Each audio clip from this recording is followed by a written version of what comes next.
네, 출란교실 시작하겠습니다. 제가 이제 그 출란을 꽤 오래 한 편입니다. 오래 한 편인데 출란교실 처음 시작하면서 제가 반복해서 얘기하는 것이 몇 개 있는데 그 중에 하나가 이제 한촉을 절대 구매하지 마라. 한촉은 구매하지 마라라는 것도 있지만 팔지도 마라. 뭐 유튜브 하시는 분이 얼마 전에 유튜브에 그렇게 올려놓으셨더라고요. 그 전진촉을 절대 팔면 안 된다고. 그러니까 대부분이 그 전진촉 그 이전의 촉을 팔거나 아니면 뭐 퇴촉을 완전 뒤에 퇴촉을 팔 텐데, 완전 뒤에 퇴촉은 이제 그 사람들이 잘 안 사니까 뭐 한 중간촉 정도를 해서 팔겠죠. 근데 이제 그 요즘에 난값이 좀 떨어지다 보니까 한 분을 온전하게 팔면은 만약에 촉당 한 30만 원 정도 하는 난초다, 아니 20만 원 정도 난초다. 그래도 5촉만 되면 100만 원이 훌쩍 넘어가 버려요. 그러니까 촉당으로 계산하면 별게 아닌데 100만 원이라는 돈을 내고 살려니까 구매하시는 분이 선뜻 이제 손이 안 가는 거죠. 그러다 보니까 이제 한 촉씩 딱 찢어요. 찢어가지고 이제 종자목을 한 촉씩 파시는 분들이 있어요. 인문이종, 그러니까 그 인문이종이요. 제가 좀 볼게요. 인문이종은 한 촉만 있어도 그 한 촉 그 인문이종인 줄 알죠. 그러나 인문이종이 됐든 화폐품이 됐든 한 촉이 이제 굉장히 위험한 것인데, 제가 이제 그 직접 난초를 사고 팔면서 겪었던 경험치, 그리고 근래 들어서 한 일주일, 2주 정도에 이제 저한테 전화 주신 분, 여기 구독자분 중에 계시죠. 온라인, 특히 이제 유튜브 이런 데서 난초를 구매했더니 이상하게 죽더라. 죽더라. 그 이제 그 제가 이렇게 좀 몇 가지를 좀 질문을 했는데, 출란교실에서 그렇게 주의를 줬는데도 불구하고 이 영상을 잘 안 보시는 것인지 꽃이 없는데 꽃을 샀다는 거예요. 1호라를 꽃을 이렇게 꽃만 사진을 보여주면서 이 1호라에서 한 촉을 뗀 것입니다. 이렇게 하면서 그 한 촉을 판 거죠. 그거는 그 한 촉이 2촉, 3촉이 돼도 안 되는 거죠. 그게 1호라는 보장이 어디 있습니까? 근데 뭐 양심을 믿고 샀다? 그분이 뭐 하루 이틀 하고 도망갈 사람도 아닌데 나중에 1호라가 안 피면 반품하면 되지 않느냐라는 마음에서 사셨잖아요. 근데 꽃을 필 때까지 가지고 있으면 그나마 행운인데 꽃 보기 전에 죽는 경우, 그럴 때는 이제 1호라인지 어떻게 확인을 합니까? 이 난초 판매를 하시는 분이 다 그렇다는 얘기가 아니에요. 이런 사례가 있었고 지금도 간혹 한두 사람에 의해서 가끔씩 장난질을 치는 것 같아요. 그런 제보가 들어오니까. 제 경험담을 한번 얘기해 볼까요? 제가 한 15년 전, 20년 전에 중국을 이렇게 취재를 다닐 때요. 제가 중국 영상도 올려놨지 않습니까? 그때 중국 상인들이 한국 상인들한테 가짜 홍화소신 팔 때 어떻게 팔았는지 아세요?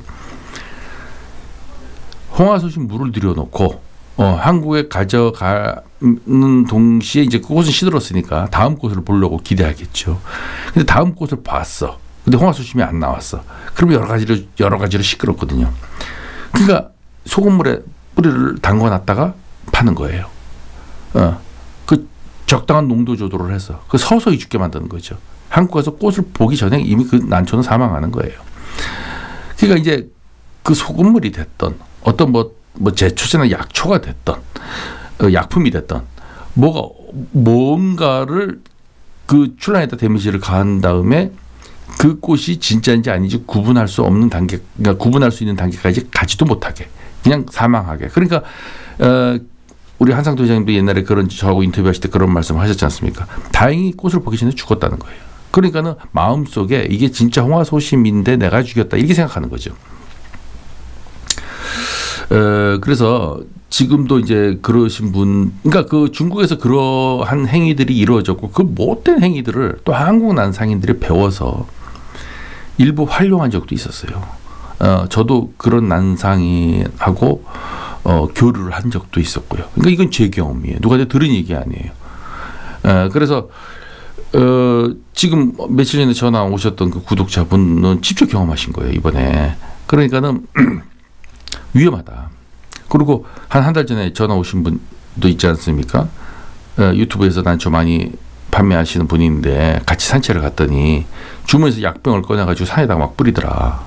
그 약이 뭔지 모르겠지만 그 약이 난초에 닿으면 물이 빠지거든요. 서호반처럼. 가짜 난을 갖다 산에서 발견했다고 하겠죠. 그래서 이제 뭐 그런 등등의 여러 가지 이제 난상인들이 전부 다는 아닙니다만은 몇몇 사람들이 당장 급하다는 이유로 그런 이제 장난질을 치는 경우가 있죠. 그래서 그 어쨌든 인문이가 됐든 화이품이 됐든 이 한 촉을 구매하지 마라라고 하는 것은 제가 35년 정도 난초를 하면서 경험해 보면은 이 한 촉을 구매하지 않고 내가 분갈이를 하다가 한 촉을 떼어내서 그 아까워서 그거를 이제 뿌린 상태가 뭐 이렇게 좀 별로 안 좋긴 하지만은 버리긴 아깝잖아요. 한 촉이 떼어졌는데 그래서 그걸 갖다가 이제 백볼부터 쭉 달린 채로 심어놨더니 그게 사는 확률이 50%가 넘지 않더라. 50%가. 그래서 왜 그런가? 이미 이제 한 촉을 떼어내는 순간에는 이 난초가 체력이 급격하게 저하됩니다. 급격하게 저하되고 이 공기 중에 있는 무수한 세균들의 공격에 체력이 저하되었으니까 공격력을 이기지 못해요. 또 하나 병에 걸리는 경우도 있지만 동해나 냉해에도 견디는 힘이 약합니다. 그래서 여러 분을 키웠는데 유독 그 한 촉 떼어낸 남만 동해나 냉해를 입어서 쭉 말라 들어가는 경우를 여러분들 경험하실 수가 있었을 거예요. 그러니까 그 한 촉이 얼마나 세력이 떨어진다는 것은 직접 키워보면 누구나 잘 압니다. 그리고 이 한 촉에서 신화를 봤잖아요. 그러면 그 한 촉에서 나오는 신화는 세력이 약하기 때문에 아주 비실비실하게 적게 나와요. 적게 나오는데 그 적게 나오는 촉을 다시 신화를 받아서 세력을 찾고 불려나가려면 2차, 3차 불려나가려면 몇 년 걸립니다. 몇 년. 그래서 이 한 촉을 파는 행위를 난상인들이 자제해야 돼요. 왜냐하면 저 같은 경우는 이렇게 알아서 안 사지만 초심자들 이거 싼데 종자목이 이문이 보니까 종자목이 좋은데 그리고 저거 보름달이라는데 한 촉 띄었다는데 설마 저걸 거짓말할 리가 있겠어? 해서 덥석덥석 사신단 말이죠. 그래서 저희 출란교실을 구독하시는 분들은 정말 이 영상을 보시는 분들만이더라도 뭐 다른 분들이야 뭐 제가 전할 길은 없습니다만은 한 촉은 쳐다보지 마십시오. 그래서 제가 제 난실에서 분갈이를 하다가 한 촉이 떨어져 나가서 그 한 촉을 심어놨어요. 그 심어놓은 이유는 이제 그 분갈이를 했는데 안에 이제 백볼부갈이 형성되고 여기도 신화가 나오고 여기도 신화가 나오고 이렇게 나오는 경우가 있어요. 그러면 이제 이쪽도 전진이고 이쪽도 전진이니까 이렇게 띄어서 두 분을 만들죠. 그래서 이제 그런 경우로 이제 한 촉을 띄어냈는데 그러니까 작년 겨울이죠. 작년 겨울을 이기지 못했어요. 동해를 입었거나 또는 그 동해를 견뎌냈는데 꽃샘 추위에 이번에 기온이 갑자기 떨어졌지 않습니까? 그래서 어쨌든 냉해를 입은 것 같아요. 그러니까 동해든 냉해를 입었던 어쨌든 간에 그 옆에 같이 있던 다른 난초들은 다 멀쩡해요. 산에서 키운 요만한 동자매도 다 멀쩡했어요.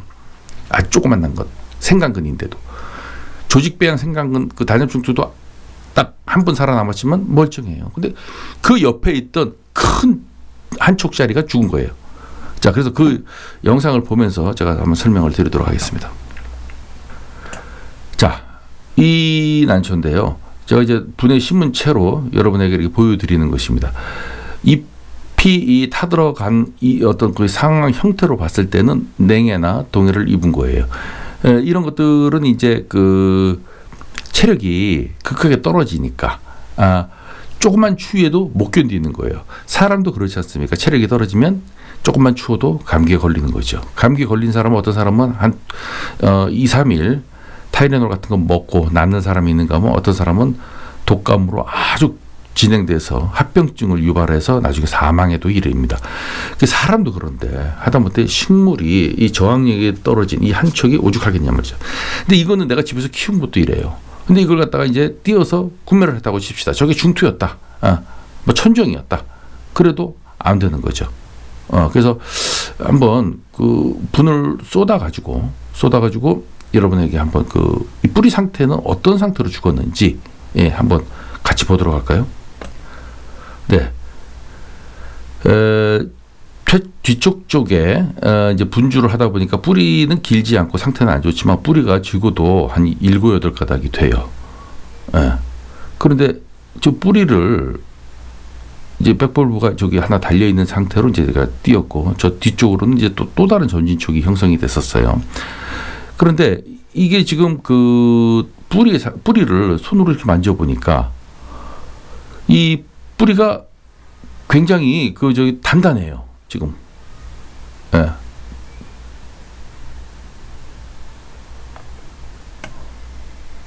뿌리가 이게 굉장히 단단해요. 단단해서 뿌리는 뭐 썩었거나 뿌리가 이렇게 이렇게 물렁물렁하거나 하는 어떤 그런 흔적이 없이 아주 단단해. 그리고 벌브도 굉장히 단단하거든요. 그러니까 이거는 냉해나 동해를 입어가지고 이게 지금 난이 사망에 이른 것인데 이럴 경우에 이제 신하가 과연 이런 벌브에서 시커멓게 썩어간 이런 벌브에서 신하가 나올 것인가? 사람으로 말하자면 동상 걸린 거거든요.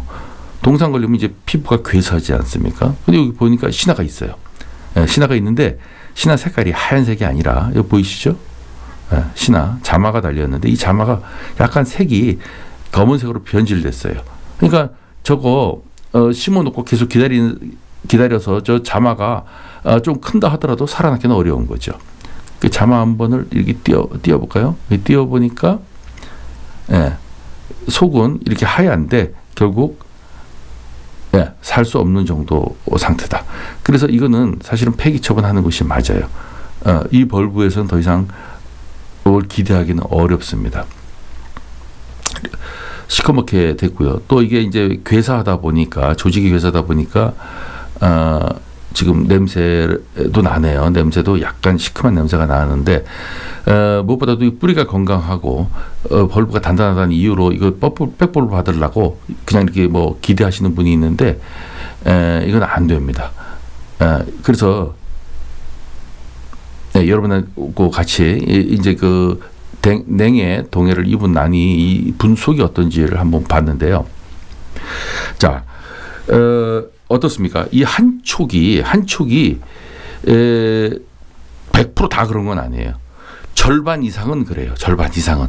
그래서 여러분들이 지금 저 난을 보시면 알겠지만 만약에 한 촉을 구매했는데 다행히 신하를 받아서 살아남았다. 물론 신하도 아주 약하게 나올 거예요. 그 약한 신하에서 다시 세력을 받으려면 약간 발전된 걸 내년에 또 하나 받아야 되고요. 그 후년에 다시 제대로 된 신하를 받으려면 최소 3년, 많으면 4년 정도 걸리는데 그 언제 꽃을 봅니까? 화물이면. 벌브가 한 서너 개가 전부 다 세력을 받아야지 꽃이 피는데. 그러니까 하세월이거든요. 그래서 그 전에 죽을 확률이 상당히 많은데 어쨌든 한 촉을 그나마라도 세력을 키우면은 그 운이 좋았다. 그러나 확률적으로 50에서 60%는 죽더라. 그 죽는 확률이 많은 것을 여러분한테 구매해서 한번 키워보세요라고 얘기할 수는 없다는 거죠. 그리고 난상인들도 잘 알아요. 난상인들도 그 키우기가 상당히 어렵다는 것을. 그리고 또 한 촉을 분주했는데 보면은 이 난초 판매하는 걸 이렇게 보니까 늘상 입버릇처럼 다는 얘기가 있어요. 뿌리 상태가 좀 부실해서 조금 아쉽다. 안 되는 거죠. 뿌리 상태가 부실하면요. 죽는 거죠. 제가 어떤 분이 유리 아미노산 얘기했더니 아미노산을 갖다가 연면 씹어야 됩니까? 관줘야 됩니까? 이렇게 물어보시는 분이 있는데 아니 식물을 기본적으로 뿌리로 먹는 거예요. 뿌리로 모든 음식을 섭취하게끔 만들어진 거예요. 이 식물은. 그러나 임시 처방, 좀 이렇게 빠른 효과를 기대하기 위해서 뿌리가 부실하거나 등등 좀 당장 급한 이런 현실이 있을 때는 연면시부를 통해서 그 속효성을 발휘하는 것이죠. 그래서 그 뭔가 줄 때 정 못 믿어오면 뭐 우리가 비료를 아끼려고 하는 사람들이 아니니까 잎에서부터 뿌리까지 흠뻑 다 주면 되는 거죠. 뭐 고민할 게 뭐 있습니까? 근데 특별히 거기서 잎의 기공으로 먹지 못하는 요소들이 있어요. 그런 것들은 이제 뭐 관주를 하세요. 뭐 이런 것들이 있죠. 그런 것들은 그냥 잎에 줘도 못 먹으니까 관주로 하면 되는데 그래서 그러다가 또 관주하다 보면 얘도 잎에도 묻지 않습니까? 그래서 못 먹으면 안 먹는 걸로 치고 흘러내려서 뿌리로 가겠죠. 그 잎하고 분이 흥건하게 젖도록 이렇게 비료를 주는 거예요. 약을 치듯이. 찔끔찔끔 주는 것이 아니라 그렇게 하면 되는데 어쨌든 그 뿌리로 모든 것을 먹게끔 만들어진 것이 식물인데 뿌리 상태가 부실하다. 그러면 죽어가고 있는 중에 보여주는 게 그러니까 암이 걸린 거예요. 이거는 시한부 인생을 사는 거예요. 근데 마치 아쉬운 정도 수준으로 치부해도 되는 것처럼 이렇게 하면서 난초를 파시는 분들이 있는데 자제하셔야 돼요. 또 특히 그런 분들한테 자제하라고 얘기하면 말 안 들으니까 그냥 애란이들이 안 사면 되는데 또 그걸 덥석덥석 사주거든요. 그러니까 그렇게 자꾸 파는 거 아니겠습니까? 그래서 이제 완성품을 사시라. 출란을 사실 때 절대 한 촉은 구매하면은 특히 초심자들은 죽을 확률이 높고 두 촉, 세 촉이라고 하더라도 꽃을 안 본 화예품. 이거 사진은 보니까 보름달 소심이래요. 이거 황화 소심이래요. 그런 보장이 없죠. 나중에 이걸 갖고 뭐 환불을 받니 어쨌니 왜 그렇게 귀찮게 합니까? 아예 안 사고 그것을 당신이 그럼 5초, 6초 될 때까지 키워서 꽃을 올려서 그때 내가 살게요. 그래서 꽃을 보고 그러고 사야죠. 화물을. 그래서 산에서 생강근이 이렇게 있는데 거기서 한 촉이 이렇게 트는 이런 경우라면은 뭐 어쩔 수 없는 경우지만 생강근이 달려 있으니까 한 촉일 수밖에 없는 거죠. 그러나 분주해서 판매하는 것을 한 촉을 팔았다. 위험한 거예요. 제가 나중에 시간 남으면 한번 사례를 쭉 한번 10매가지가 되는데 그 사례를 다 얘기하겠지만 오늘 맛배기로 몇 개지만 보여주면 바이러스가 뜨거운 거예요. 바이러스가. 그러니까 서둘러서 전인촉이라도 띄어서 이거라도 그냥 돈 10만 원, 20만 원이라도 받아서 빨리 본전이라도 뽑자 해서 파는 경우도 있고요. 별 희한한 이 상황들이 많아요, 여러분들. 그리고 농원에서 판매하시는 건데 장사하시는 분들이 난초가 이렇게 많지 않습니까? 비닐하우스에. 그런데 뿌리가 부실해. 그 원인이 반드시 있겠죠. 왜 부실하겠습니까? 난초에 데미지가 있는 거예요. 이거는 데미지가 있는 난을 파는 거예요. 속된 말로 병이 걸렸는데 파는 거예요. 병이 걸렸는데, 꼭 병이라고 그래서 뭐 입마른병, 뭐 바이러스 이런 것만 병인 줄 아십니까? 비실비실해서 콜록콜록 해도 병인 거예요. 하다못해 애완견을 사더라도 제가 뭐 사람하고 비교하는 건 좀 이상하지만 애완견을 사더라도 애완견이 강아지가 아주 이쁜데 코가 탁탁 막히고 콧물을 질질 흘리면서 눈곱이 끼고 이렇게 아파. 그러면 내가 이거 약을 먹이고 병원에 가서 잘 치료해서 이쁜 강아지를 키워야지 이렇게 하고 삽니까? 안 사죠. 그래서 이 출란을 제가 이렇게 얘기한 이유가 마침 제 난실에 한 촉이 죽은 샘플이 하나 있어서 이번에 좀 보여드리고자 하는 것이고 또 하나는 전화가 왔는데 이 온라인에서 구매한 난이 다 죽더라는 거예요. 그래서 그 얘기를 듣고 또 속상한 마음이 있고 제가 출란 교실에서 늘 반복해서 얘기하고 있는데도 무시하고 계속 이제 본인이 전문가인 것처럼 이렇게 아직도 한 촉을 구매하고 또는 꽃을 안 보고 꽃을 구매하는 경우가 아직까지도 많구나. 그래서 이거 좀 답답한 마음에 오늘도 이 영상을 제작하게 됐습니다. 오늘 여기까지 하겠습니다.